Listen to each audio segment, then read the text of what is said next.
এই লোকটা তার নিজের চোখকে বিশ্বাস করতে পারছিল না যখন সে দেখে যে একটা বেড়াল তার বাচ্চাকে বন্যায় ভরে যাওয়া পার্ক থেকে গালে করে নিয়ে আসছে। তবে বেড়ালটা তার বাচ্চাকে লোকটার কাছে দিতে চাইছিল না। তার মনে ভয় ছিল যদি সে বাচ্চাটাকে চুরি করে নিয়ে যায়। তবে কিছুক্ষণ পর বেড়ালটা তার বাচ্চাকে লোকটার কাছে দেয়। তবে একটু পরে লোকটা আরো একটা বাচ্চা বেড়ালের ম্যাও ম্যাও শুনতে পায় এবং কাছে গিয়ে দেখে আরো একটা বেড়ালের বাচ্চা পড়ে আছে। তার মানে এই বাচ্চাটাকে ওই বেড়ালটা আগেই বাঁচিয়ে এনেছিল। কিন্তু দুটো বাচ্চাকে বাঁচিয়ে নেওয়ার পরেও বেড়ালটা যেন শান্ত হচ্ছিল না। লোকটা বুঝতে পারে কোনো একটা গন্ডগোল আছে।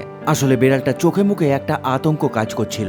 এই জন্য লোকটা চারিদিকে দেখতে থাকে এবং খেয়াল করে বন্যার জলের মধ্যে একটা থার্মোকলের বাক্স ভেসে আছে। লোকটা ধীরে ধীরে ওই জল ভেঙে বাক্সটার কাছে যায় এবং গিয়ে দেখে ওই বাক্সটার মধ্যে আরো একটা বেড়ালের বাচ্চা আছে। সে বেড়ালের 3টে বাচ্চাকেই উদ্ধার করে এবং একটা টাওয়েলের মধ্যে রেখে তাদেরকে শুকনো করায় এবং তারপরেই সে ডিসাইড করে এদের পুরো ফ্যামিলিকে সে বাড়ি নিয়ে যাবে, যার ফলে প্রাকৃতিক দুর্যোগের মধ্যে বেড়ালটা একটা নতুন থাকার জায়গা খুঁজে পায়।